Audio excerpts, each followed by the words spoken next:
How did Throwback Thursday ever start? Nobody really cares, because over time it's become a ritual. So if you have content and you're free and it's a Thursday, you put up a post. And the other day I was talking to a friend, and then it just made me realize that rituals aren't always religious in nature. And thinking about it more, I realized that nowhere has this fact been more evident to me than when I'm at a hospital and someone I know is going in for a surgery. Because I know someone who put peach moonstones on top of the latest CT scan report before her father's heart surgery. There was a couple I know who stood outside the operating theater sending a lot of positive karma inside because their child's nose had been broken in the playground and was being fixed. There still is a friend of mine who insists on doing this, but she carries little colored paper chits and she throws them into various dustbins on the hospital floor to sort of ward off evil spirits. And the funniest I've ever heard is that someone drank an entire bottle of rum and then passed out before her husband's surgery because she said she didn't want her hysterics to affect the doctor. The last one isn't a ritual because my friend said what she did gave her such a nasty headache the next day that she now no longer drinks. But it is an example of the fact that pre surgery, we just feel this intense need that we have a role to play in making sure everything goes well. Even if it means throwing up in the toilet for 3 hours, as was the case of my friend. But interestingly, when I asked her, what did you do post surgery? She said, was I supposed to do something? So it's a bit like when the anxiety and the fear is done with, is it really time to celebrate then? This is Sonali Acharji, and you are listening to Health Wealth, a podcast that hopes to leave you feeling much more factually informed about all aspects of your well being, but also equipped with that internal motivation to make those right choices for yourself. So, I wanted to do this episode as a sort of very thorough guide to the things that you should be doing post surgery, because this is something I witness every time I'm in a hospital. The guards outside every internal care unit or ICUs are literally battling people who want to take in balloons and flowers and cake and mithai and it's this constant tussle where, I've heard relatives say, but they're fine. The surgery was a success. Why can't we celebrate? And often when the guards have some time to talk to me, and I like to chat with them because they really can tell you a lot about what goes on in the hospital. But they say how many times patients have left that ICU feeling fine and then returned with an infection because they've not been taken care of properly. And post surgery there is a period when you might be more susceptible to illnesses. They told me of a lady who had a fall in a toilet because the minute she returned home from the hospital, everyone went back to work because the crisis is over. There have been patients who've come back because of mental stress, patients who themselves have gone back to work too early, then patients who've been sent back because they've had all sorts of herbs and tonics. And it was really funny, but a friend of mine, her aunt had to return after a very successful heart surgery, but she had to return because she took a tonic which was labeled natural. And it had all these herbs in it. And she went back and told the doctor, but it was natural. How could I fall sick? And I still remember the words. And the doctor said, I was there with her at the moment. And the doctor said, it has chemicals. If they don't have chemicals, they wouldn't be here in this universe because we're all made out of chemicals. And so it was very interesting to note that even after surgeries go well, even after all our prayers work and all the efforts of all the teams, pay off, people return with more problems. And that I'm hoping this episode will shine new light and help us navigate post-surgery care. So we have with us today Dr. Praveen Gupta, who is the Principal Director and the Chief of Neurology at Fortis Hospital. And he's going to give us his guide for post-surgical care. Hello, sir. How are you? Hello, very good. You put a very pertinent point in place because that is where our mindset is not there. It is Yeah. there before surgery, and we think the battle is won, and then we become very complacent to say the least. And sometimes we fall prey to things that we could have prevented. Yes. So if I just had to start with, say I am your patient and, I've had a very successful surgery, what is your preferred advice? And could you tell me if the advice is different for a laparoscopic or a keyhole surgery and the advice for a full open surgery? So there are differences in these surgeries. See, surgeries have basically one principle. The principle is that your body is intact and it is guarded by a fortress called skin, which prevents you from various problems, and body's internal systems have not been fiddled with in any positive or negative way before the surgery. Once you undergo any surgery, the body's internal system undergoes a change. It's an event for the body mechanisms which they are dealing with to come back to normalcy, and the skin is breached somewhere. Now, this information is fundamental to understand that once the skin is breached, it will lead to infection because there is a wound that can get infected. And the systems, all systems may not recover the same way. We expect in any event, 95% people will do in a predictable way. But 5% people, because of their body's own idiosyncrasies and how they deal with a stress, they may deal with it differently. And that is where the care is generally required to identify what are those people and where is that happening. So a laparoscopic surgery is good because it has very small wounds. The post-op care in the hospital is very, very small, and the recovery period is lesser, which means a laparoscopic surgery may require the precautions and the preventions for a lesser period of time and maybe not in such a big magnitude. But however, even in a laparoscopic surgery, the skin is going to get breached. You are undergoing some medications your body may react to differently than other people, and your system has undergone a change.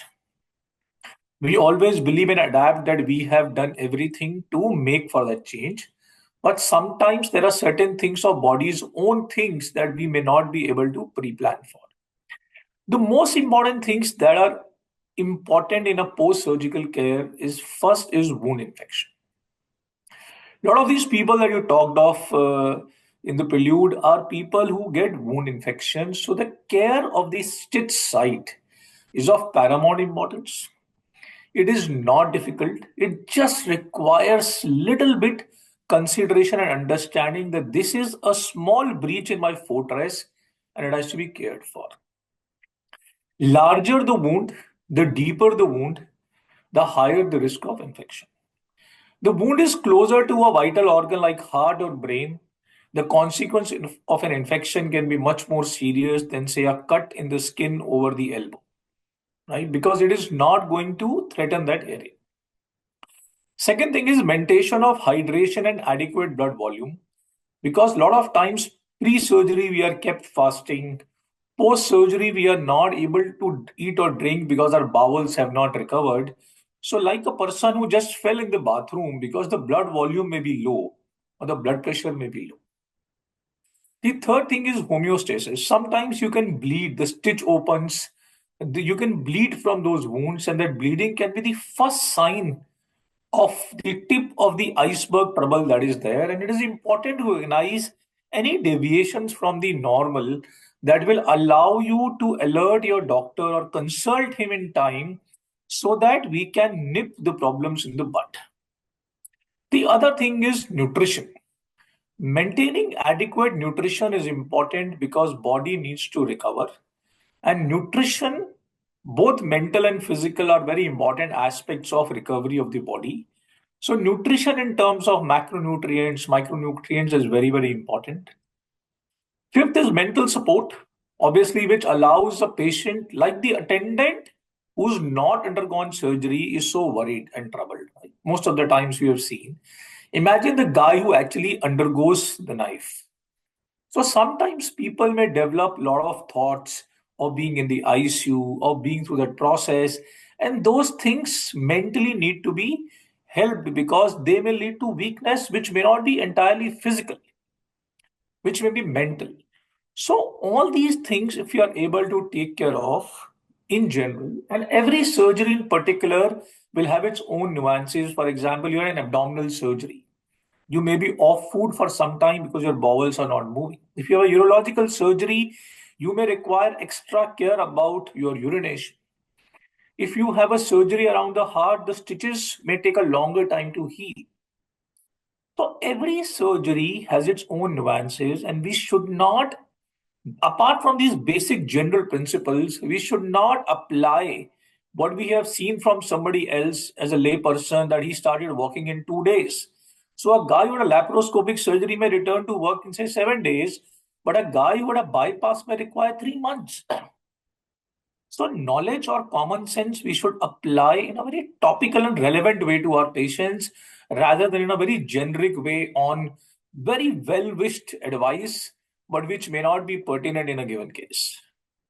No, I agree. In fact, in the case of the lady who fell, the entire family had taken a week off before the surgery, and the day she returned, they all went back, and there was no one in the house. Which really, we think the worst is over the minute we're away from the hospital.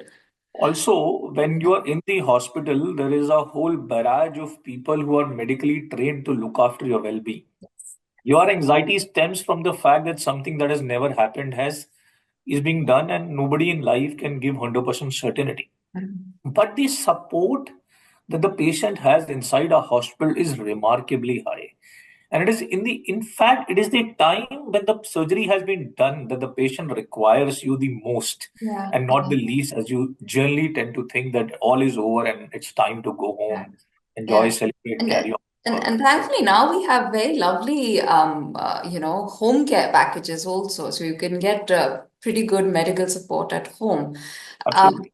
Tell me one thing, and I've always been curious about this, but do you learn post-surgical aftercare, guidance as part of your medical course, or is this something you pick up with experience, or is it both?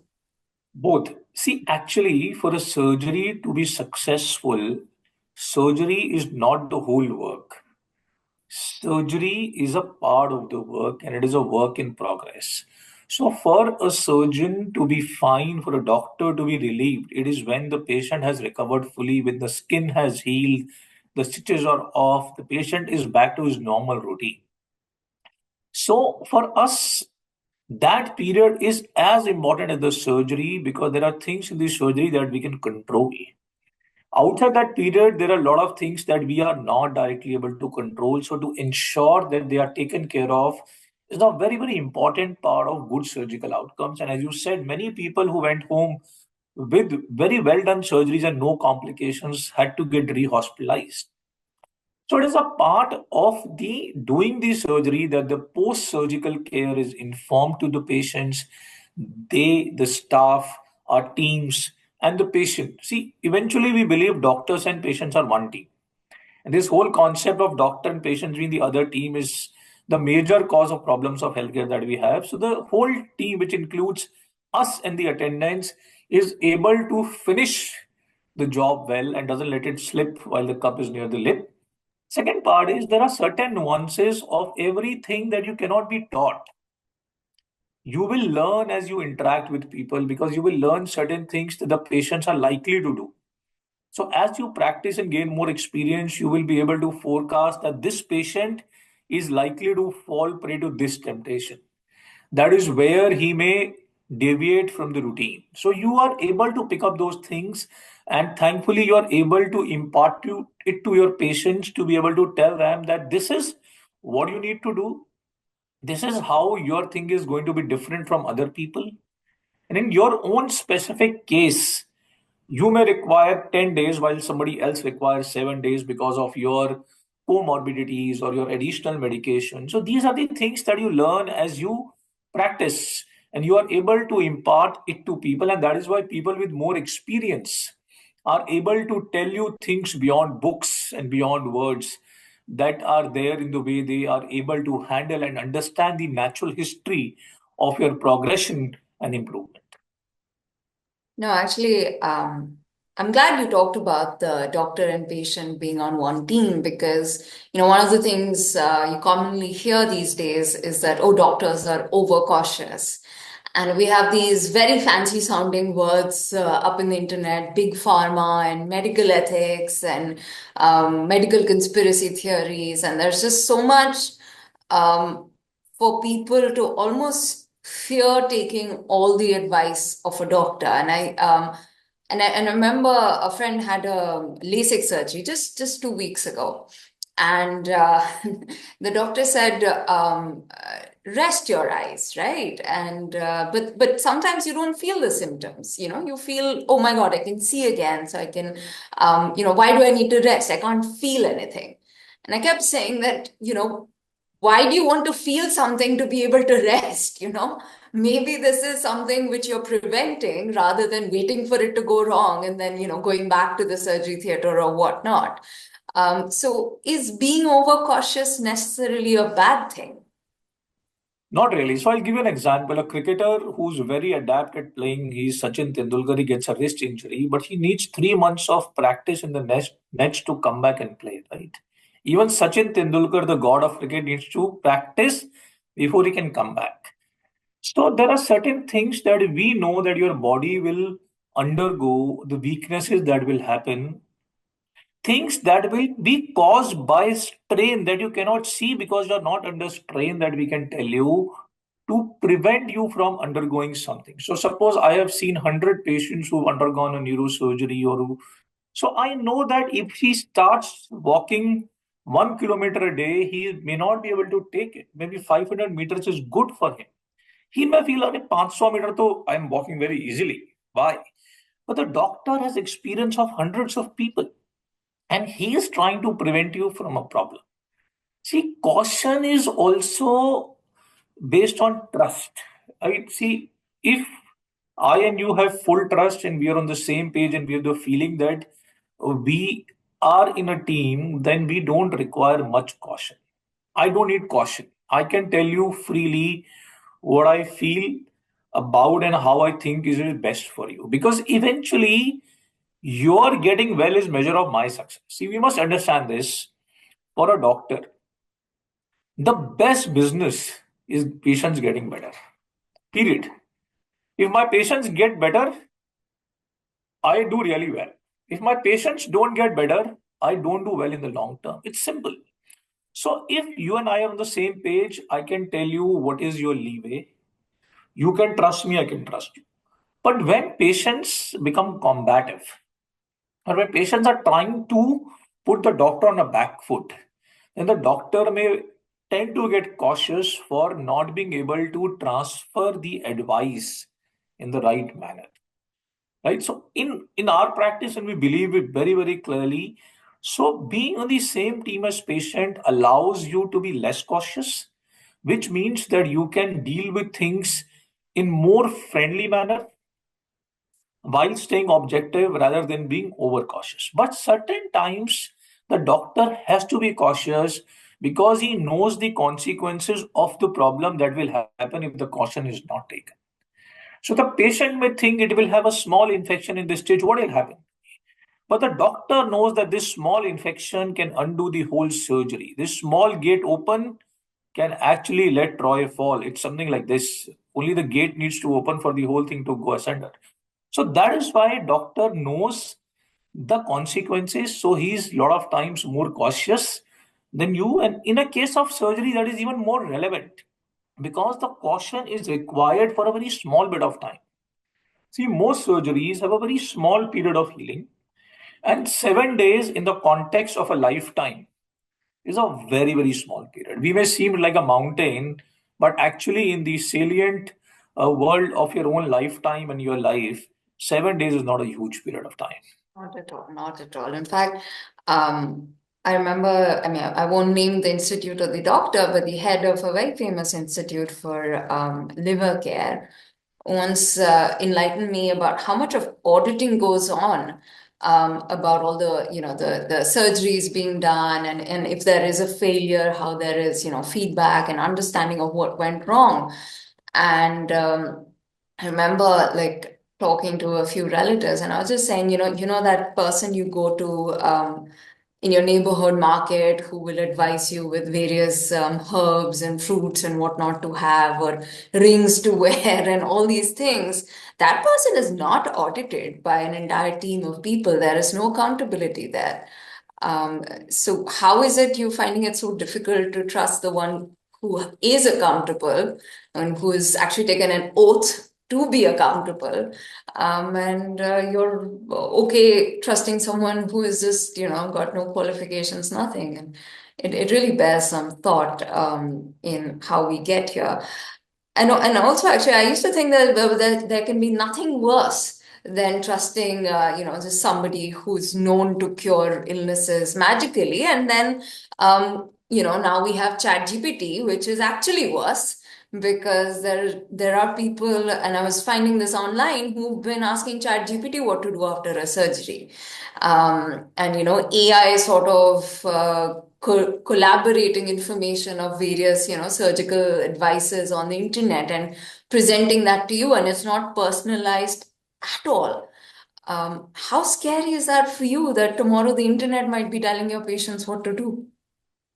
It is very scary in some senses and it is good in some other senses. It is good in some senses because if I have, say, a resource, like we run a YouTube channel which tells people what to do, what not to do, if there is a resource that can be used under guidance to give you more information that may be imparted in a 10-minute consultation, that's useful, that's really relevant. However, unfiltered use of that information is where the problem lies. Why? Because there is no dearth of information. And see, I did a study which said that potato is very good for curing headache, right? I can put it on internet. There is nothing that prevents me for putting it on internet and actually doing an SEO to see that my study comes up. Now, how relevant is that study and how realistically my findings are correct? There is no regulation to tell. Now, what happens with ChatGPT? ChatGPT doesn't have an experience. Now, for ChatGPT, all information may be same information. So that's why it happens. Suppose you have a headache, you go to internet and search for it. The first thing that you may come up is tumor. Now we know that 90% of headaches are migraines, right? So the doctor will be able to use the existing information in a context that is aptly relevant to you and be able to guide you in a very specific way on what you should do. By mixing the whole thing, the ChatGPT information may leave you more confused, more concerned, and more trouble at the end of it, because if I were to tell you 15 advices on what to follow, you may end up following none because it would become impractical and confusing. Thank It is always good if you have come up with some information through a channel, maybe ChatGPT or your chemist you. or the well-meaning relative, that you flag it to your doctor. Let your doctor address that information, take cognizance of it, and see how it applies to you. Maybe there is some gem in it. Fine. But Yeah. see, your doctor is happy to do everything for you to get well because his success lies in your well being. And he is the hospital, the doctor is very careful. See, each case that goes wrong in my OT leads me to trouble because if I don't look at that trouble, I'm inviting a Pandora box of troubles for myself. So, for us to audit everything is seminally important because we have to do that stuff day in and day out. One wrong replicated can be huge trouble for all of us. Yeah. So that is why if you come across information which you think your doctor has not told you, it is best to consult your doctor on that information, take his expert and relevant guidance so that it can be pertinently used to help. So, one of the things which I found online, which is very commonly Googled, is nutrition. And we did touch upon it, but nutrition is something, we believe is the building block to getting better. There'll be people who'll, overeat protein, some will go nuts with their vitamin D, and there are all sorts of things that people are wanting to eat. Then there are the myths of what not to eat, don't eat fruit with skin, don't eat cut fruit, have fruit with skin, skin has more nutrients, so you go a bit nuts with all this. What would you advise? What is just for a regular surgery, say probably nothing, and a regular adult, with no allergies or anything. Yeah. So let's try and understand it how the body functions and why did nature made so many things. Nature made so many things, so many colored fruits, so many different looking vegetables, and so many grains because they all impart something different to us. See, post surgically, one of the things that you may need is protein. And because let's understand what these nutrients do. Protein is the building block of tissues. Carbohydrate gives you energy, and fat gives you larger contents of energy, and that is how excess energy in the body is stored. So, ballpark in most things, fat may not be required. But unfortunately, in our traditional thought process, because nutrition was really poor at one time in this society, and that is why we have advanced so much, we are given a lot of fatty stuff, right? Which may not be necessary in today's state. Large amount of carbohydrate is may not be required except in cases where the person has not been able to eat for some time and is losing muscle, has lost weight. A larger amount of carbohydrate may not be required as a routine. Increasing the protein is very, very useful, but we need to know that more is not always better, and there is a finite amount of protein that your body can absorb without giving you stomach upset, and which is needed. And if you have certain specific disorders like kidney disorders, even protein should be used in relevant manner. The other things that we use, like coconut water, we use a lot of fruit juices. We have come to these things because they are very good to hydrate the body. They provide us micronutrients like vitamins and minerals. Vitamin C is very good for wound healing. A lot of nutrients like copper, manganese, magnesium, calcium are very important in recovery, but we need them in small amounts. For example, say take coconut water. Coconut water is very oft a pitched substance to enhance recovery, but you know there are certain medications and certain people on certain medications. So Yeah. coconut water is something which is very fanciful, and everybody says to take coconut water every day. Now, where this guy was taking coconut water every day for 1 month and he landed up in high potassium, causing his heart rhythm to go awry because he wants certain medications which actually made that coconut water dangerous because the body could not throw out the potassium, which basically means that your doctor, after looking all these medication that you're on, how they interact with nutrition, will be able to tell you a guide to what is best nutrition for you. Now we have multiple formulas that will provide you nutrients, macro and micro in balanced amounts that will generally help you to make up for what has been lost from your body or to give you a flip or a push to get better faster in that very important period of recovery. Your doc, if you have certain thing that you are really fond of or you are not able to eat well, sometimes post surgery we are not able to eat certain things well, or we develop distaste to many things. We should be able to find a diet of alternative nutrition that we can have to make up for that. So good nutrition is seminal. If your patient is not able to eat because he's not feeling up and about it, his taste has changed because of medication, there are ways to supplant it. Juices, coconut water form a part of that thing. But how much is good? Your doctor is the best guy to help you because he knows your medication list, your comorbidities in and out. In general, for patients with no comorbidities, these things are good. Increased protein in diet is useful. Increased fat is generally not so useful unless you have lost a lot of body weight and you are trying to make up for it. So these small things will allow you to recover very, very well. And generally believe that most people in today's time are reasonably well fed. And unless they are not practicing a balanced routine home diet, their nutrition is generally very good. They do not need to be overstuffed with nutrition. Right. So, what about taking these isolated macronutrient supplements? So, the market is just sort of bursting with protein shakes and, vitamin D enforced all sorts of things. And, there's just so many nutrients out there. You can go nutrient shopping. Is that something you should be doing after a surgery? You have put it very, very correctly because we have a deluge of nutrients and we don't even know which one is good for us. No, it all sounds so fascinating, though very, very appealing. I wish They I are could very just take a fancy pill also. and my brain would just work and whatnot. Yeah, they're very fancy also, and they have a lot of Very. fancy stuff riding behind them. But the thing is, in general, if you talk about nutrition, two nutrients, which is vitamin D and B12, are generally deficient in our population. And 30% people are deficient in those nutrients in our country. And if you were to do a blood test, you will find 30% people have a low nutrition. A lot of people who are older require a lot of calcium. But there is a method to go about those things.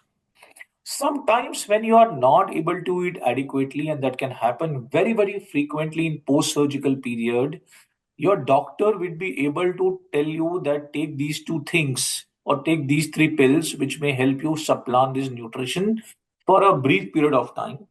But unfortunately, what happens is that a lot of people say, okay, I will take one tablet for magnesium, one for calcium, one for omega, one for iron, one for this. Now that leads to tablet overload. Then that guy develops dislike for actual medicine that his body 100% needs. These nutrients you will need in some ways, but there is a certain medication that you may need actually really very importantly, and you may not end up taking those medicines overwhelmed by this deluge. So these nutrients can be helpful. The capsules and the fancy boxes can actually give this nutrition in an amount that you may not be able to take from your diet. Because somebody who says diabetic or somebody who has heart disease may not be able to take a lot of energy from things which also have a lot of things with fatty among them or fat among them. So sometimes a formula feed can actually give you purified protein and help you. It's very, very relevant. Sometimes you may not be able to drink 500 ml of milk every day to get the calcium, and a calcium supplement can be very, very useful to you. But how much, how long is what you need to discern, and too much for too long can never be good. Because people say, for example, calcium, which is the most often used supplement that people take, can cause stones or can get deposited various places where it is not desirable. So if you feel like nutrition, if you are not feeling up and about, certain people may feel more weakness after the surgery, and those are the people generally who fall prey to nutrients. It's good to go back to your doctor and say, hey doc, I'm not feeling so up and about, I'm not feeling energetic. Is there something that I can take to make myself well? And I may not want to take medication for too long. He should be able to help you because he knows what has how much and how much do you need. No, actually, I think it's the promise of great health that lures us into buying these things because, like you said about calcium, I would never have thought calcium is bad for me, but then I came across that test which you do on your heart to see how much of calcium is deposited in your heart, and it's actually bad for you, too much of it. So, what you said is actually the most sensible thing is to just ask your doctor. Um, you know, a lot of these episodes are actually born out of real life experiences that I've seen around me.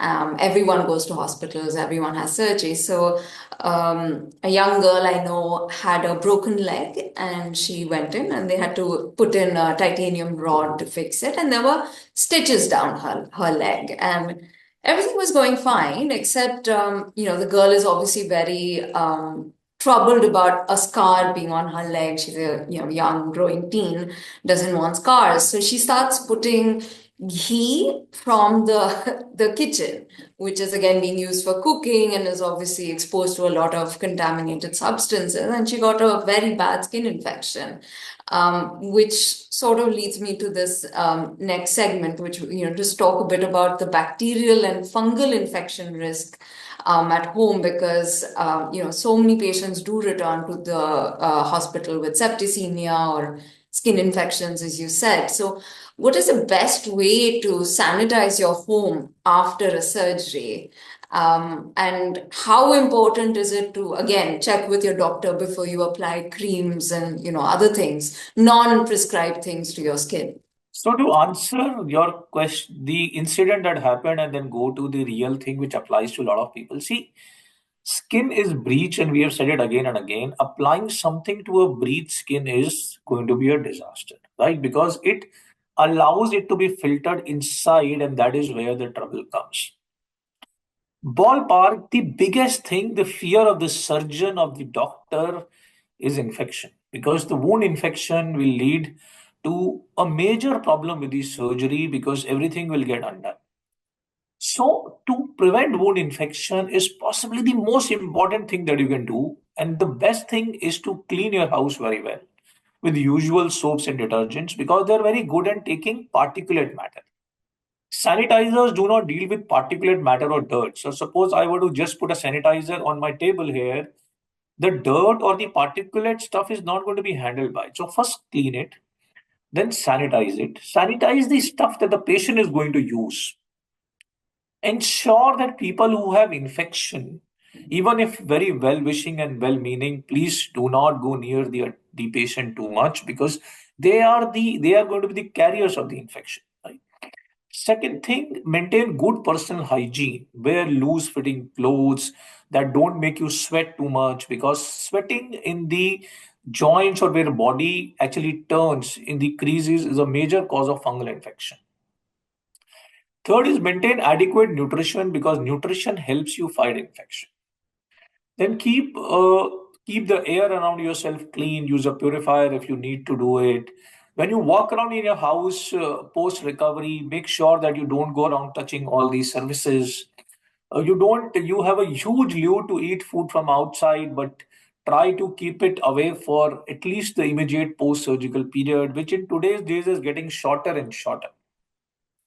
Now, what will happen is there are two parts of post-surgical period. One is the immediate post-surgical period where your wounds have not healed or where body systems have not recovered, your bowel is not feeling normal, your breathing is not normal.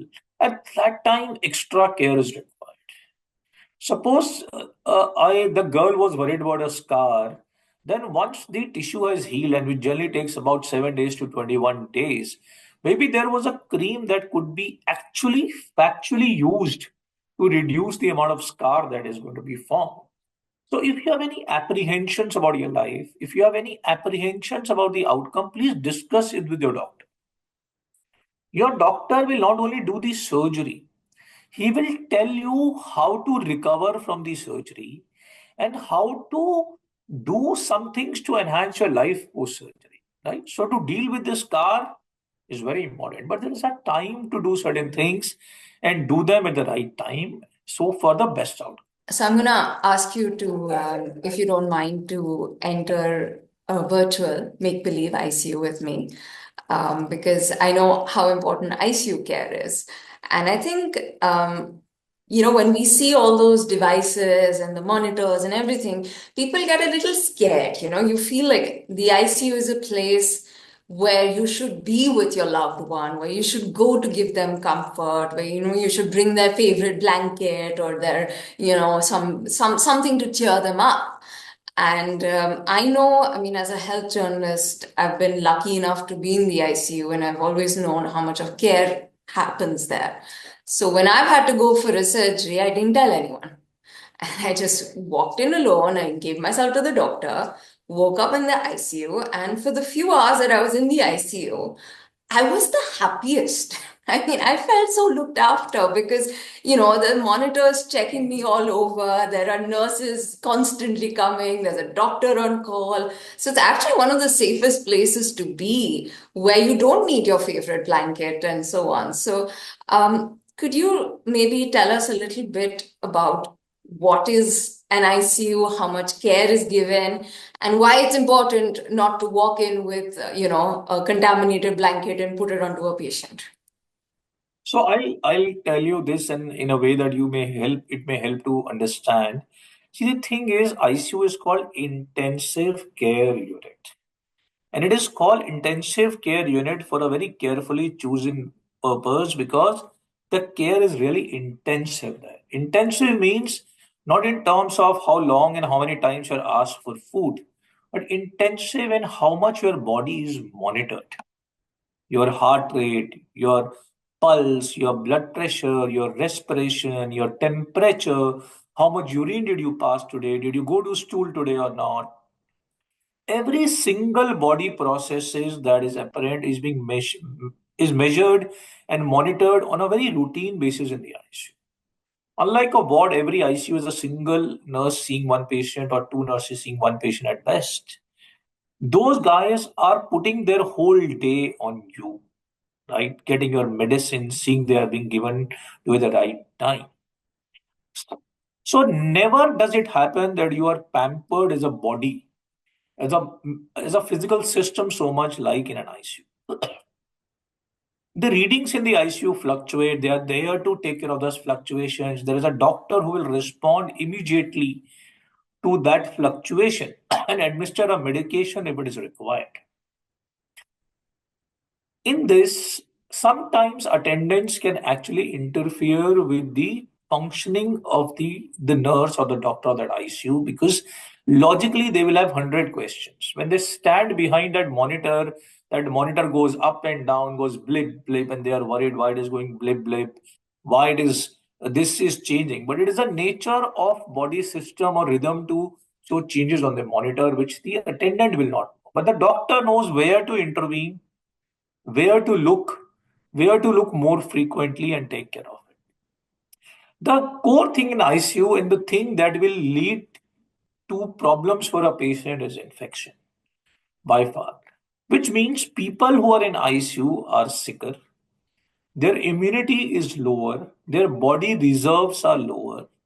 They may have catheters, IV lines, skin breaches, which are all a breach in your barrier protection of the body, which means they are more susceptible to infection, which means that more people who go in, more things from outside that come into the ICU are going to bring that infection. And if not to your loved one, to the person next to your bed, and that person can send it to you also. And the thing that is used in ICU is all sterilized. It undergoes such a huge mechanism of sterilization.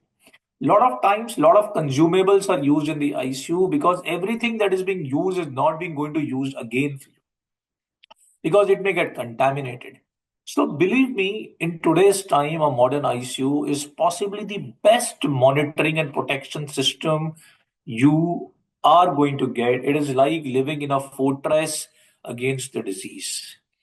Your well meaning care and concern sometimes can create a breach in that fortress, and be careful not to breach it.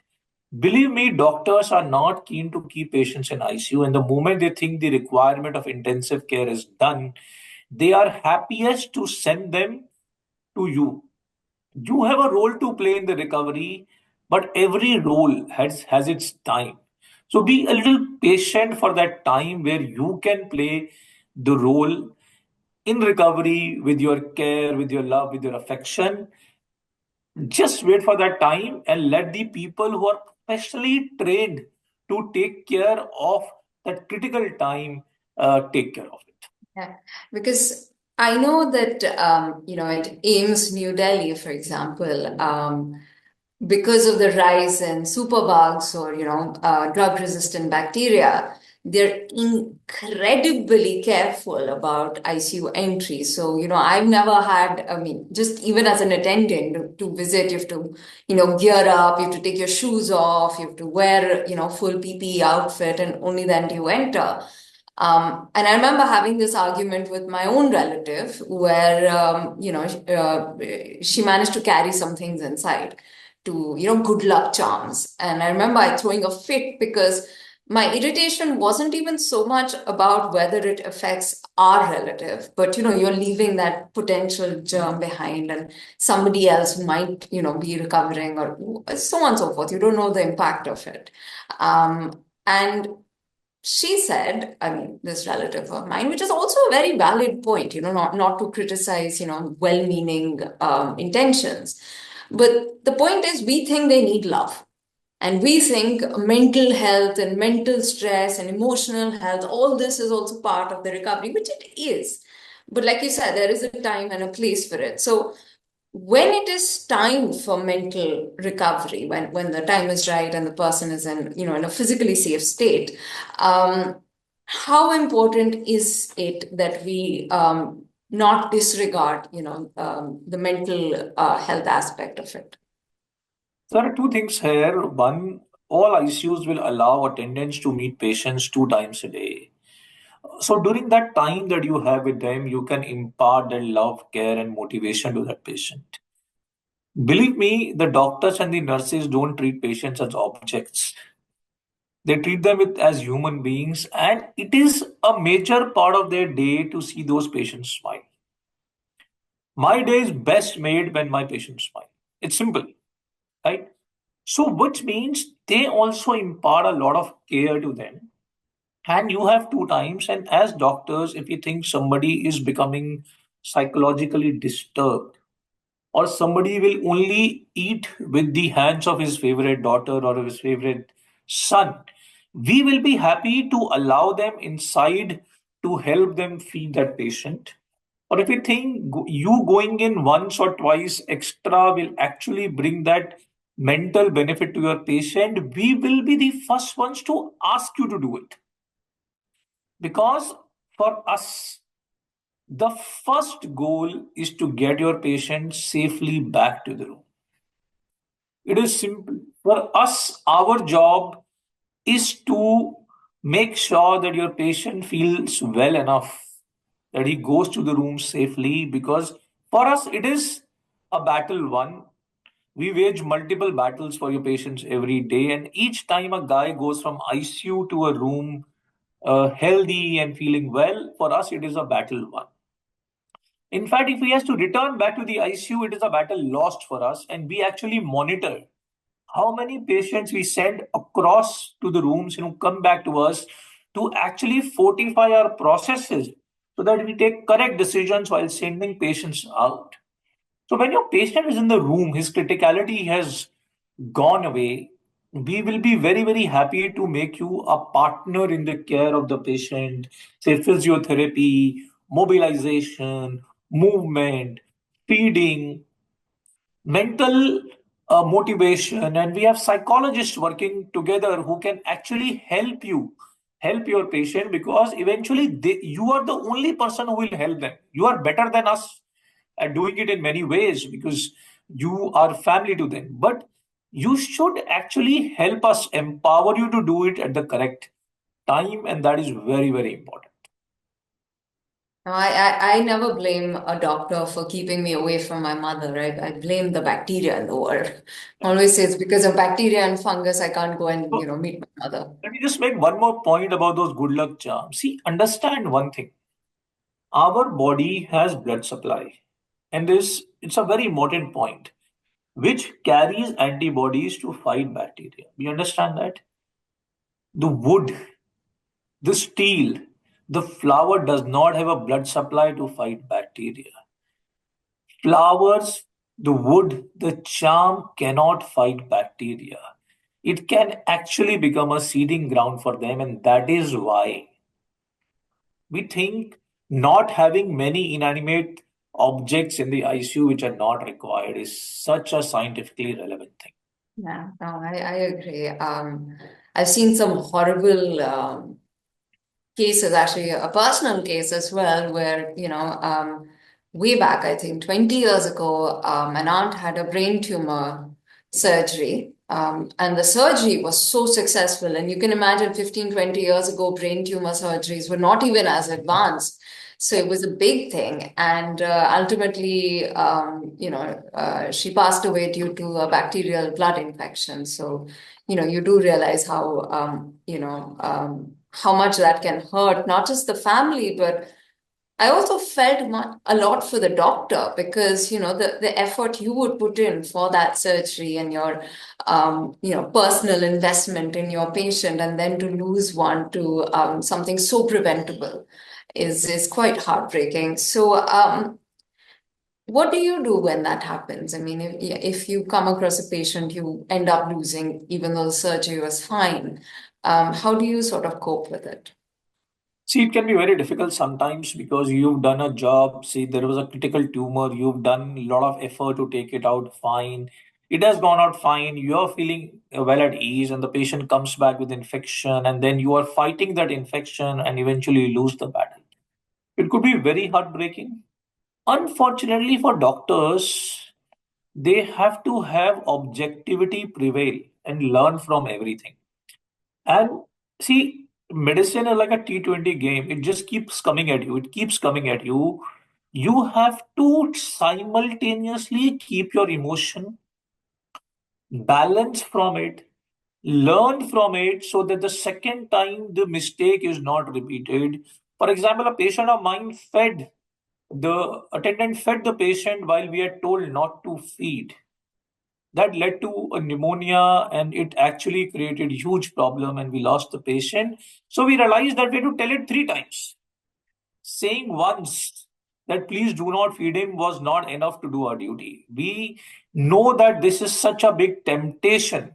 So we are able to correct our behavior to say how much to reinforce, where to reinforce, where are those critical junctures where we say that this is zero tolerance and please don't do it. Go back again and say, please don't do it so that we are able to prevent these things because for each patient lost a lot of effort is lost and it actually takes away the meaning of what we are doing. See, our the meaning of what we do, even if people think everything is commercial, but the whole meaning of what we do is actually in making you hale and hearty, and that is where it is, and that is the moot point. No, when I used to first started interviewing doctors, the questions were very standard. It's symptoms, diagnosis, treatment. And then over the years, I've started realizing you don't need to go to a life coach. You don't need to read self-help books if you talk to doctors because there's so much you can learn about being a strong human being, being a well-balanced person, so much about motivation and rationality, which actually comes out with every conversation. So sometimes I feel these episodes are equally tailored towards personal growth as they are towards, physical health complications. So thank you very much for everything you've shared. Thank you. Thank you, ma'am. It was lovely talking to you. I really hope that this episode taught you why it's important not to duplicate attendant passes and find ways to fool the guards and get upstairs anyways when you've been told not to. And I also hope it will give you the motivation to put aside your fears, your anxieties, and go for your follow-up consultations because I do know a lot of people who get very overwhelmed and then don't return. So, remember emotions is one part and rationality is another part. And as the doctor informed us today, it's important to sometimes isolate the two and make the right choices. What have your experiences been like with post-surgical care, with hospital care? And is there anything in particular that you'd like us to discuss in the next few episodes? You can write to us at pods@indiatoday.com or you can message us on 8588 966 996. And if you've enjoyed this episode and it's left you feeling well informed and more enthusiastic to look after yourself, then please leave us a good review. We are there on Apple, Spotify, YouTube, and the India Today website.